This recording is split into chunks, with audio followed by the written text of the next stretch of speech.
one. So, for my vlog, I have these books here that I want to reread and see if I still want to keep them on my shelf.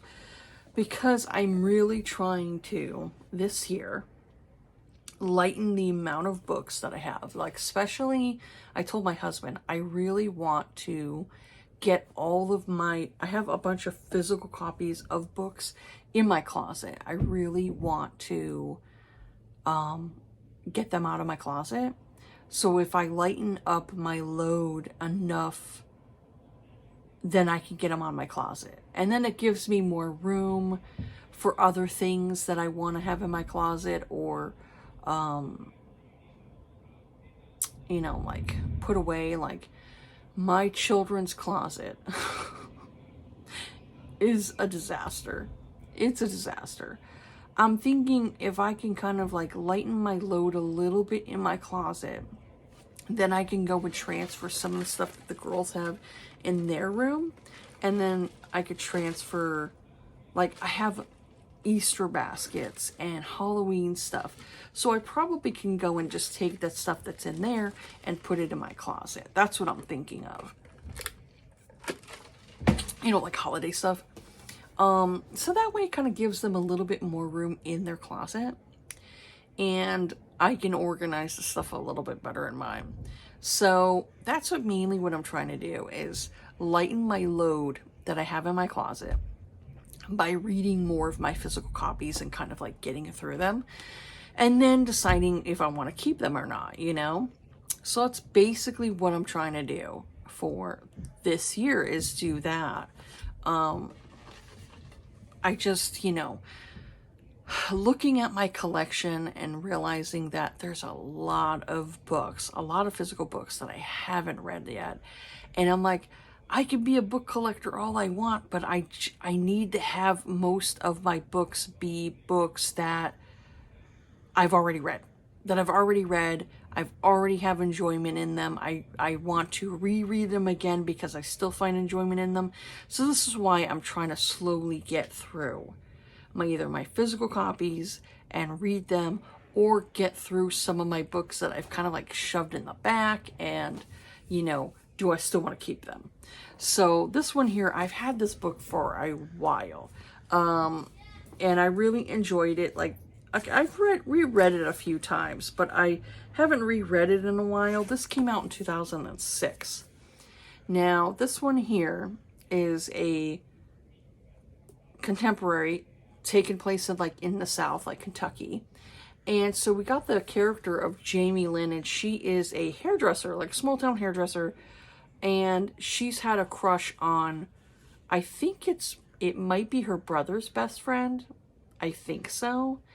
Griff, and she's had a crush on him for many years, and nothing's kind of ever came of it.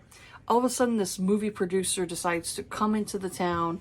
He really wants to go and find a place that will take place for his movie, you know, like a setting. And so he's thinking of doing it in this small town in Kentucky. And so the guy who's the producer is very much like a flirt. He's flirting with her, and Griff sees this, and Griff is like not happy. So it's basically almost kind of like a love triangle, because the guy is trying to flirt with her, and then finally Griff is like waking up for the fact that he could lose her. He could lose her if he keeps remaining stupid, you know? So it's kind of a little bit of a love triangle, and I'm not always a fan of that, but this here was cute, the way the author did it. So I wanted to reread it again. Do I still want to keep it, or will I, you know, put it in my donation bag? Same thing with this one here. This is another contemporary where I believe the heroine, if I remember correctly, is deaf. She's a deaf heroine. She was going on a blind date, or trying to go on a blind date with this guy. And the guy never showed up.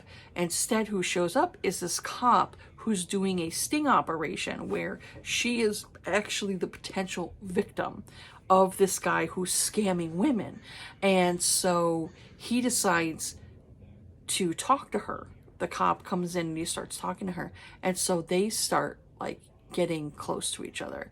So it's been a while since I've read this one, and I wanted to reread it again just to see, do I still want to keep it or not? This one here, he is blind. He was blind from, I believe it was like a horse riding accident or something like that. And so the guy kind of like is a bit depressed a little bit. And he kind of like basically tells his family that he's never going to marry, you know, because it's like, he basically is like, why would a woman want to marry an invalid? Why would she want to marry me? I'm blind. I can't, you know, really have a family. So I believe it was maybe his mother or grandmother or something like that had actually had her come, Louisa Shelby's, yeah. So her father passed away and she's penniless. So she ends up accepting this position as a companion to an elderly viscountess. And I believe it, I don't know, I kind of have a feeling that the viscountess wanted to push, you know, her onto, you know, her son. If I remember, if it was something like that. Maybe not. Maybe I'm thinking of another one. But anyways, he starts becoming attracted to her, and he remembers her. He remembers her from years ago, and he always thought she was pretty. But he was kind of like more of a playboy and everything. And then, you know, now that he's blind, he kind of, you know, I think he was engaged. I want to say he was engaged.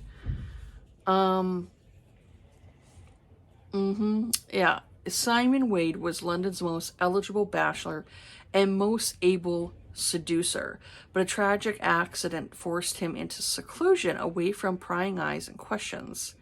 He thought he'd never again experience the tender touch of a beautiful woman, but while he yearns to hold the enchanting Louisa and taste the intoxicating nectar of her kiss, he will accept no woman's pity. So basically, he's very stubborn. He thinks that he's not worthy of, you know, a woman to love him. And she kind of proves him otherwise. There is a scene in here where they get it on and it's in a lake kind of thing, you know, definitely more of a exhibitionism kind of thing. But yeah, I liked this one. I'm gonna reread it and see if I still like it. This one here I've had for a while. This is Three Nights, and we got the character where her father is a fucking dick, and he ends up gambling to the point where he doesn't have money to pay. So he decides to bargain his daughter off to this man for 3 nights so she could be her father's prostitute. So within the 3 nights, you know, they form this connection with each other. And her father, the dick, after 3 nights, decides to Shanghai this man and put him on a ship. And so he's on this ship for years. Finally is able to come back home. He wants revenge. Ends up finding out, you know, Aveline has a daughter that looks exactly like him. So we have definitely a secret child, but this one here totally understood why she never told the man, because he wasn't around. She thought he was dead. He was presumed dead. So this is kind of like a tale of revenge where he wants revenge, but I believe her father, did he die? I don't remember. But I wanted to delve into that one, see if I still want to keep it. This one here's another revenge plot. So we got the Revenge of Lord Eberlin. Now here, years ago, I believe I believe he did not have a title. And something happened and it caused his, I think he lost his father or something. Yeah. Returning to Hadley Green after 15 years, the young Lord Eberlin has but one goal in mind: to avenge the death of his father. But when he is reunited with the beautiful target of his smoldering wrath, his plans take an unexpected turn. So he's very cold. The guy's very cold and calculated, and he ends up seeing the young lady again. He hasn't seen her in a while, Lily. And so this kind of like has a hidden identity where she ends up discovering who he really is, you know, and how she knows him and everything. But I really liked this one when I read this years ago. There was how many books that I read from that author, Julia Quinn, or not Julia Quinn, Julia London. That's what it is, Julia London. How many books I read from her years ago, and I got rid of all of them except for that one. And so I'm going to see if, do I still want to keep it or not? So the next one is A Season of Seduction. So she's a widower, or a widow. Her name's Lady Rebecca. Now, she was in previous novels of this series. So you have these two books right here. So this book here, that first one, A Hint of Wicked, I believe. Yeah, A Hint of Wicked. Where the heroine in that one, her husband was presumed dead and she was starting to get involved with another man. And then her husband comes back to life and everything, you know, comes back in the picture, and because he's not dead, he had like amnesia, I think. And so I believe Lady Rebecca was his sister. And so Lady Rebecca, in the last book of this series, ended up eloping with this guy who was a fortune hunter. And unfortunately, her brother didn't get there in time, and her and him consummated the marriage. And so this guy was a fucker. This guy was a piece of shit. And he ended up dying. He ended up getting killed. I believe her brother had killed him, I think. So now she's pretty much like a widow. She's kind of scarred. She's been through like some stuff with her husband. I think he was cheating on her too, if I remember correctly. The fucker like was cheating on her as well, I think. So she wants like a lover. And so she comes across this man, Jack. And I believe he was like a hidden identity. I don't think that was his real name. And I believe in here, she shoots him. She shoots him because he lied to her and made her so upset because her husband, you know, it would remind her of her husband. And so he basically has some groveling to do. After she shoots him, she nurses him back, you know. She realized that, you know, after shooting him, you know, she did love him. She didn't want him to die, but she was so angry, you know, at the fact that he had lied to her. So it's been a while since I've read this one. I'm like, do I still like this?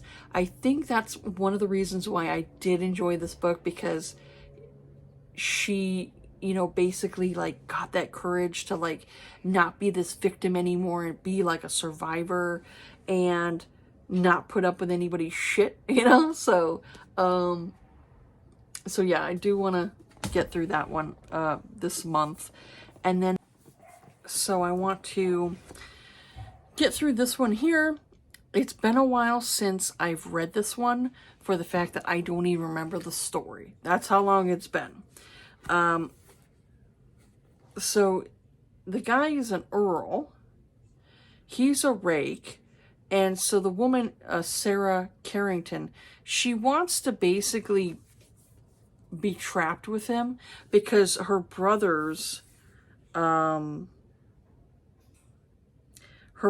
think, want her to get married to some old man, and she doesn't want to get married to this nasty old man. So she figures if she seduces the rake, then she could at least be married to him rather than the other guy. So yeah, So he's sworn to never marry. Instead, he agrees to give the innocent shit instruction in the art of seduction to help her plan succeed. But when demonstration kisses become burningly real, and Sarah turns the tables by applying her lessons on him, the infamous rake is in danger of falling in love with the miss he'd only meant to bed. So it's basically like he's teaching her like lessons of seduction, and see, so she ends up like trying to use them on him, you know, and go from there. Like I said, it's been a while since I've read this one. Here's the step back to it, and we'll see. Oh, that other book here, that Season of Seduction, that one had a step back, and it's pretty sexy. So, yeah. I do have other Jennifer Haymores I need to get through, so hopefully this year I can get through her books. Her other books, they were interesting. They were interesting stories. So this one here, I'm hoping to kind of get through. I think that one might be my first one, because I may not even like that one anymore since it's been so long since I've read the friggin' thing. So this last one, I read this one a couple of years ago, and I bought a physical copy of it because I ended up reading this on my ebook, and I really liked this book. So I wanted to see if, like, do I want to pick up more Loretta Chase, you know? Because I really loved this story. So Lord of Scoundrels, the guy is a scoundrel. So his name is Sebastian Ballister. He's the Marquess of Dane. I think they call him Dane. And so he goes and I think it's her brother. Yeah. What they say, drag her imbecile brother off the road to ruin. So she's the smart one in the family. And so she sees that Lord Dane is very much like a bad influence on her brother, who's a freaking moron. And so she's trying to tell him, like, hey, leave my brother alone. Don't let him get into your schemes, because it's not good for my brother to do all this stuff. And so Lord Dane's like, is pretty much like a prick. And so he does stuff to kind of like mess with her. And so she ends up, like, you know, first meeting him at I think it was like almost kind of like a pawn shop. It might have been like a watch shop or something like that. She ends up impressing him.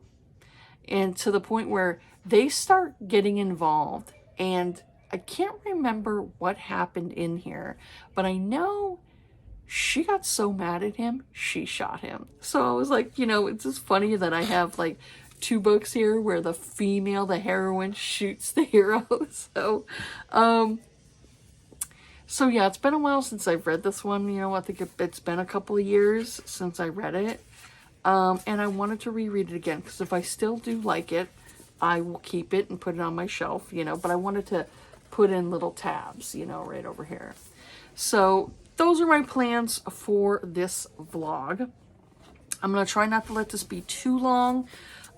Usually when I reread, it doesn't take me that long because I already pretty much know the book. So I pretty much just stick to like the parts in the book that I really enjoy, you know, that I really enjoyed it. Hence why I go when I leave little markers in the book. That's basically what I do. I kind of go through the marks in my book and read a bit of the area, and if I still like it, then I'll keep it. But if I'm like, you know, like it's not impressing me, then I know I can donate it. So that's pretty much it for this update. I think what I'm going to end up doing is, once I get through, because there's like 1, 2, 3, 4, 5, 6, 7, 8.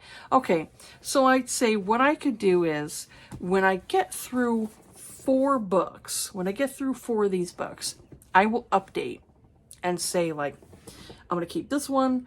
If I want to donate it, I'll explain my reasonings why I'm like, no, I'm not going to keep it, you know, not having the same feelings as I was before, and kind of go from there. That way this vlog is not like super long, because I have so many books that I'm going to be rereading and deciding if I want to keep them on my shelves or not. But my main thing is like, I really am trying to lighten the amount of physical copies I own, for the fact that I want the books on my shelf to be books where I've loved them and they're not something that I want to ever see myself getting rid of.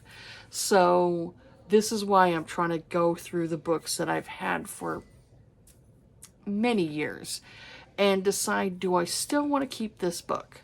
Because if not, donate. And then it kind of like frees up more space on my shelves for books that maybe I just recently read and I loved so much that I want to keep, you know, I want to get a physical copy of. There are a few books that I read recently where I love to purchase them because I really enjoyed them, and I would love to put them on my shelf, you know, as something that I can go back to and reread. So yeah, that's it for this update right now. I will update, like I said, when I get through 4 books, I will update and go from there. But yeah, we'll see what happens. And hopefully I can, you know, see what I want to do with these books. But yeah, anyways, I will update you all later with my progress and go from there. So yeah. Okay, so update. So I went and I reread those. I'm not going to keep any of these. This one here, I would say it definitely doesn't hold the same appeal as it did before, obviously, when I read it. And I will say, like, the heroine did this one thing that I kind of find annoying when you have a heroine who tries to trap somebody into a marriage. I don't particularly care for that. So this one here, it's like she tried to trap some guy into a marriage. She was technically a widow, and her husband, before he had passed away, he was cheating on her with someone else. And I guess he was having relations with his mistress in a buggy, you know, like the horse and carriage, and got caught. And I guess like when he had his pants around his ankles, you know, something happened and he fell out, I guess, out of the carriage and died.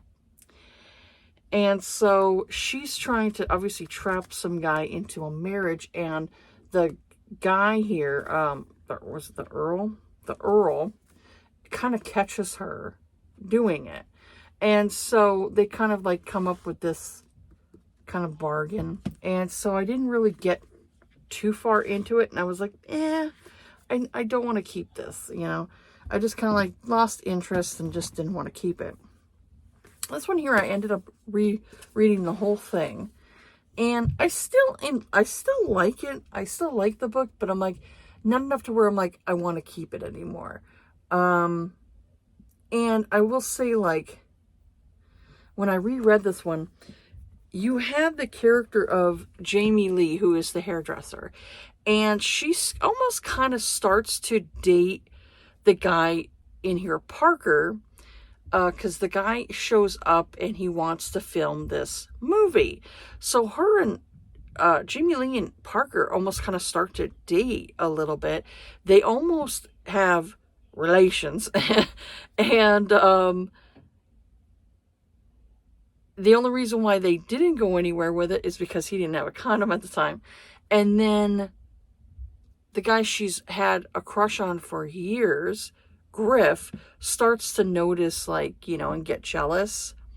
And so it almost kind of like is, in a sense, a love triangle. And it's not until like around the halfway point where the book shifts from her and Parker kind of like doing stuff to her and Griff starting to get involved.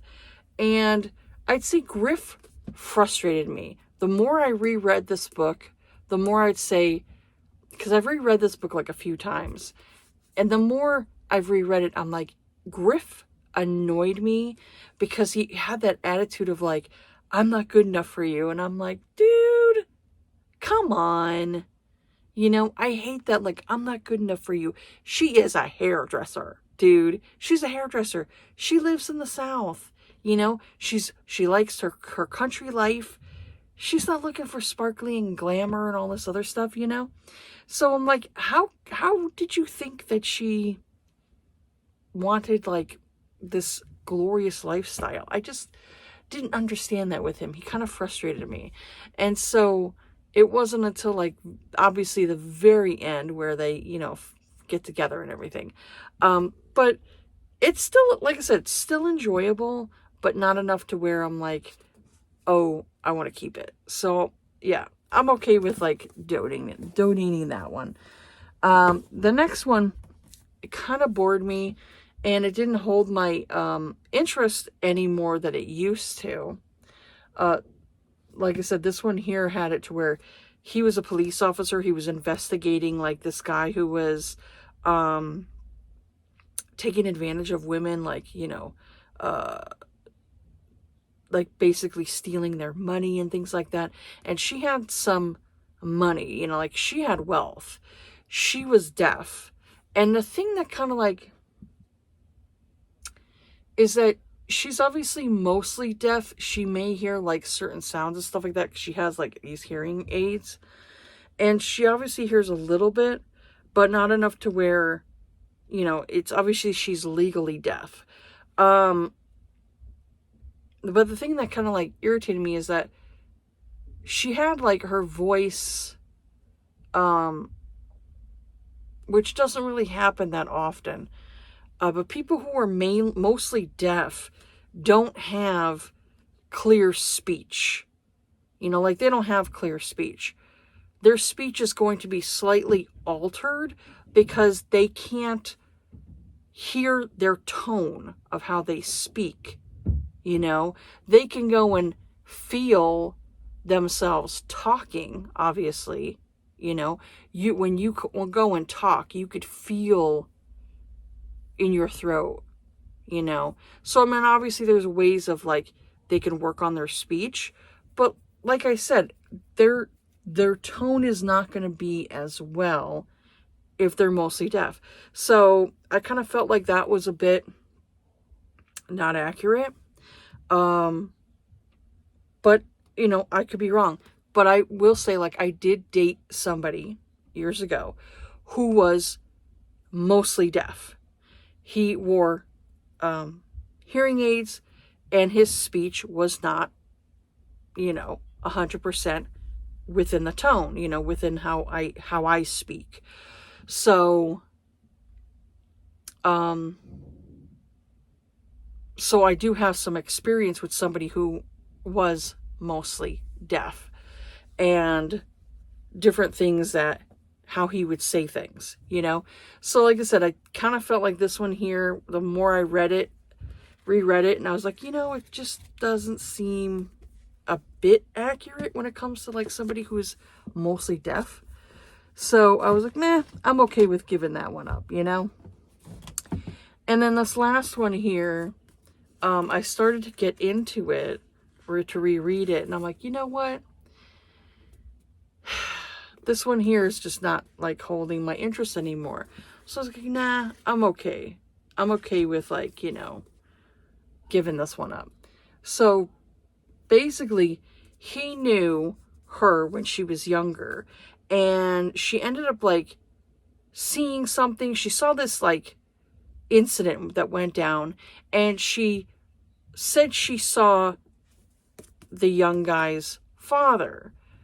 And so he ended up going through this harsh times where he ended up losing his father. Then shortly after, his mother died. And so it kind of forced him to like grow up really fast, having to take care of his sister. So now he has like this revenge where he wants to kind of like get back at her for you know, he said lying, you know, for lying. And so he ends up realizing that, you know, she wasn't lying. She just was stating like what she saw, you know, different things like that. So I ended up always like, you know what? It's not really interesting me. I was delving back into it, and I was like, you know what? I'm okay with like, you know, I'm okay with like giving this one up. So it's more books off my shelves. And so I'm going to delve into the next 4 and see if they hold my interest still, and go from there. So yeah, I will update you all later. Okay, so this is the last clip I'm going to do. I didn't get a chance to get through all of these rereads. I ended up rereading this one here. I'm going to keep it. I did like it. He basically fell off his horse, and he did get injured, but the injury to his brain like caused it to where he slowly started going blind, and he got to the point where he was blind, and so he kind of thinks that he's, you know, not good enough for the heroine. So it took a bit of convincing for her to realize that she wants him. She wants to be with him. So it's still a sweet story, so I still want to keep that one. And then the next one here is, this one here is very like, I forgot how angst it is, you know, angst-ridden, where her and the Jack guy, they end up like getting caught, but it was basically like he did it like deliberately to get caught, you know? So he has, you know, secrets that he keeps from her, and, you know, when she finds out, she's upset, you know? So she, like I said, she does shoot him. She does shoot him, and then, you know, he kind of like is kind of groveling with her and telling her, you know, he does love her, you know, and everything. But this one is definitely very like angst-ridden and stuff. But yeah, I managed to get through that one and reread it, and I do want to keep it. But I'm going to keep this one here for now, until I can get a chance to reread it again. And unfortunately, I didn't get a chance to reread this one here. I wanted to, but I didn't have the time. I have sick children, or I'd say like my youngest has been sick for how many days, coughing and all that stuff. I'm starting to get a cold myself now, which is great. And my husband is sick. So I'm like, great, now all of us are getting sick. I just hope that my eldest doesn't get sick. And I hope that my stepson doesn't get sick, because that will suck. So yeah, unfortunately I didn't get a chance to finish all of them because I've been taking care of like sick people in my home.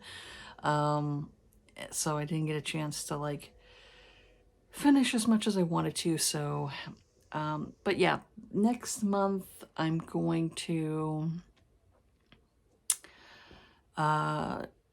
for March, I'm going to go and like shake up my little, you know, TBR jar and do another one, and go from there. But yeah, I got busy, and then also, like I said, getting sick, having to take care of, you know, sick people. It sucks. So unfortunately, it wasn't a very long vlog, but you know, it is what it is. You know what I was thinking of doing is I was thinking of taking all of my Lisa Kleypas books that I'm not a huge fan of, you know, anymore. Like, I don't really reread them that much, you know, for those Lisa Kleypas ones. And I was thinking of rereading them and probably donating how many of them. because I know, like, I know I don't want to keep some of them anymore. I've had them for a while, and I'm like, I don't really reread them all that much, you know? Especially, like, there's a few of Lisa Kleypas's heroes that I'm not a huge fan of, though there are some that kind of, like, have, like, very similar vibes, you know? But I know there are a few that I'm not a huge fan of. And so I want to pull those ones from my shelves of the ones where I'm like, I don't really read them that much, reread them and see if I still want to keep them or if I want to go and do, like, just donate them, you know, because then it helps me to have more room on my shelf for books that I finish and I really want to keep, you know. So yeah, it helps kind of, like, you know, helps with room. So I was thinking of doing that, but I was thinking of probably doing that in April. I'm thinking of doing it in April, of going through some Lisa Kleypas ones that I haven't read in a while. And I know, like, some people have read them, like, recently, and they were like, I don't really like this one. And I'm like, you know, when you look back at some of them, I'm like, I can understand why some people don't like those ones, because some of the heroes are kind of, you know, pretty much assholes, you know? So I don't really like the asshole anymore. I prefer to have an asshole hero that is an asshole to everyone else but the heroine, you know? Like, I've gotten to that point where I'm like, I don't really like these guys who are assholes. It just really kind of rubs me the wrong way. Like, I think years ago, like, I could accept that kind of thing, you know, like where you have that in your head where you think to yourself, oh, she can change him. But I'm like, as you get older and, you know, you've dealt with maybe like a relationship where you think to yourself, I could change him. That's how it was with, like, my ex, where I was like, you ain't changing a damn thing. You know, that person has to change themselves if they really want to. And that's the bottom line. You can't change anybody. If they really want to change, they'll do it. So, yeah, I was thinking of doing that in April. So, in March, like I said, I'm going to shake up my TBR jar, see which author I get, and try to read as many books as I have. There are some, like, that I wrote down that I don't really have that many of. There maybe only be like 3 or 4. So we'll see. But I was thinking of doing that. And then, yeah, in April, I'm really thinking of doing the Lisa Kleypas ones. You know, kind of like finally saying to myself, okay, let's go through these and see if I still want to keep them or just finally purge them from my shelf, because some of them I've kept around for longer than maybe they should have, you know, and go from there, you know, and just finally purge some of them off my shelf and just, you know, do it like that. And then I have more room for other books that I love. So yeah. But yeah, that's it for this video here. Have yourselves a good day. Take care of yourselves, be kind to each other, and I will see you all on the next video. All right, bye.